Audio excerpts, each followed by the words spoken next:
తాకట్లో ఉన్న మీ బంగారాన్ని విడిపించి ఆ రోజు ఆన్లైన్ రేటుకి కొంటాం. Sharma gold company. Welcome to Suman TV. Saif Ali Khan పైన దాడి చేసింది ఎవరు?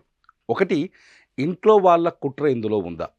ప్రస్తుతానికి మనకు కనిపిస్తున్న కొన్ని వీడియోస్ కావచ్చు, లేకపోతే అందుతున్న కొంత సమాచారాన్ని బట్టి ఇంట్లో వాళ్ళ పాత్ర ఉంది అనే ఒక అనుమానం కలుగుతుంది. రెండోది వచ్చేసి లారెన్స్ బిష్నోయ్ గ్యాంగ్ పైన. గతంలో సల్మాన్ ఖాన్కి వీళ్ళు వార్నింగ్ ఇవ్వడం, ఇదంతా చూస్తుంటే లారెన్స్ బిష్నోయ్ గ్యాంగ్ పాత్ర ఉంది అనే అర్థం ఒకటి వస్తుంది. అదొక అనుమానం కలుగుతుంది. మూడోది వచ్చేసి దొంగలు నిజంగానే దొంగతనం కోసం వచ్చి దాడి చేశారా? ఈ మూడు అనుమానాలు కలుగుతున్నాయి ప్రస్తుతానికి. ఎందుకంటే ఖచ్చితంగా ఒకవేళ దొంగలు వచ్చినా దొంగలకి ఇంట్లో వాళ్ళు ఎవరో సహకారం చేశారు అని, లారెన్స్ బిష్నోయ్ గ్యాంగ్ వచ్చినా వాళ్ళకి కూడా సైఫ్ అలీ ఖాన్ ఇంట్లో ఉన్న వాళ్ళ సహకారం అందిందని, మొత్తానికి ఇంట్లో వాళ్ళకి తెలిసే ఈ దాడి జరిగిందనే సందేహం మాత్రం కొంతవరకు స్పష్టత వస్తోంది.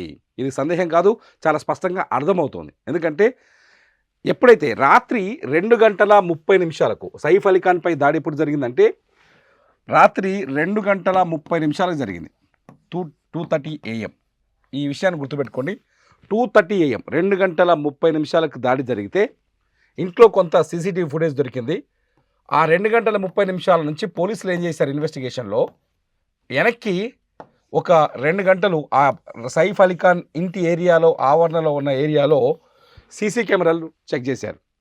సైఫ్ అలీ ఖాన్ ఇంటికి సమీపంలో ఉన్న సీసీ కెమెరాల్లో 2 గంటల వరకు, అంటే 2:30 నుంచి వెనక్కి వస్తే ఎంత, ఒక 12 o'clock, 12:30 వరకు ఎటువంటి అనుమానాస్పద వ్యక్తులు ఆ పరిసరాల్లో సంచరిస్తున్నట్టుగా కనిపించలేదు. అంటే దీని అర్థం ఏంటి? సైఫ్ అలీ ఖాన్ ఇంట్లోకి వ్యక్తి వచ్చి అతని పైన నిద్రిస్తున్న సమయంలో కత్తితో 6 పోట్లు పొడిచిన ఆ దుండగులు, అంటే సూర్యుడు ఉన్నప్పుడు, అంటే చీకటి పడకముందే సైఫ్ ఖాన్ ఇంట్లోకి ఎంటర్ అయినట్టు అర్థమవుతోంది. అంటే ఖచ్చితంగా ఈ కుట్రలో అలా ఫ్యామిలీ, ఏదైతే కుటుంబంలో మనుషులు, అంటే ఇంట్లో మనుషులు ఉన్నారో ఆ మనుషుల హస్తం ఉందనే ఒక సందేహం కలుగుతుంది. కొన్ని వీడియోలో చూడొచ్చు మీరు, సైఫ్ అలీ ఖాన్ వైఫ్ ఎవరైతే కరీనా కపూర్ ఉన్నారో, కరీనా చాలా స్పష్టంగా ఇద్దరు పని మనుషులతో వాదనకు దిగుతుంది. ఆమె ఒక ఆటో వెనకాల నిల్చొని ఆ వాదన చేస్తుంది.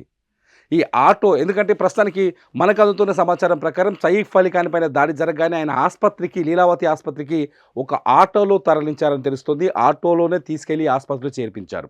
అంటే వెహికల్స్ని కూడా, సైఫ్ అలీ ఖాన్ కార్ని కూడా యూజ్ చేసుకోలేని సిచ్యువేషన్ ఆ టైంలో ఉంది. సో ఆటోలో తీసుకెళ్లారు. ఆ ఆటో దగ్గర నిల్చొని కరీనా కపూర్ ఇద్దరు పని మనుషులతో వాగ్వాదం దిగుతోంది. పోలీసులు కూడా 3 పని మనుషులు ఇప్పుడు పిలిచి విచారిస్తున్నారు. ఎందుకంటే పోలీసులు చెప్తున్న ప్రకారం 2:30 అటాక్ జరిగితే దానికి 2 గంటల ముందు సాధారణంగా దొంగలు కావచ్చు, దుండగులు కావచ్చు, అటాకర్స్ కావచ్చు, ఇంటి బయట నుంచి ఇంట్లోకి చొరబడుతున్న సీన్స్ కొన్ని సీసీ కెమెరాలు రికార్డ్ అవుతున్నాయి. అక్కడ సీసీ కెమెరాలు పనిచేస్తున్నాయి. ప్రస్తుతానికి మనకున్న సమాచారం మేరకు సీసీ కెమెరాలు పనిచేస్తున్నాయి.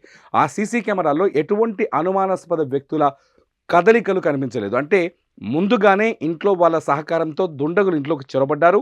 అందరూ గాఢ నిద్రలోకి వెళ్ళిన తర్వాత కత్తితో సైఫ్ అలీ ఖాన్పై దాడికి ప్రయత్నించారు. అంటే ఈ హత్యాయత్నం వెనుక ఒక పకడ్బందీ ప్లాన్, కుట్ర ఉందని మనం ఇక్కడ చాలా స్పష్టంగా అర్థం చేసుకోవచ్చు. అంతేకాదు ఇందులో ఇంట్లో వ్యక్తుల హస్తం కూడా ఉందని. అయితే ఈ దుండగులు ఎవరు?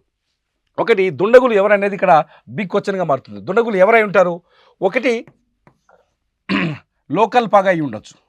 లోకల్ పగ అంటే సైఫ్ అలీ ఖాన్కి సంబంధించి ఆ ఇంట్లో జరుగుతున్న ఇష్యూస్ కావచ్చు, లేకపోతే బిజినెస్ వ్యవహారాలు కావచ్చు, సైఫ్ అలీ ఖాన్ చుట్టూ ఉన్న వాళ్ళు ఒకరు కుట్ర చేసి ఉండొచ్చు. ఒకటి లోకల్ పగ.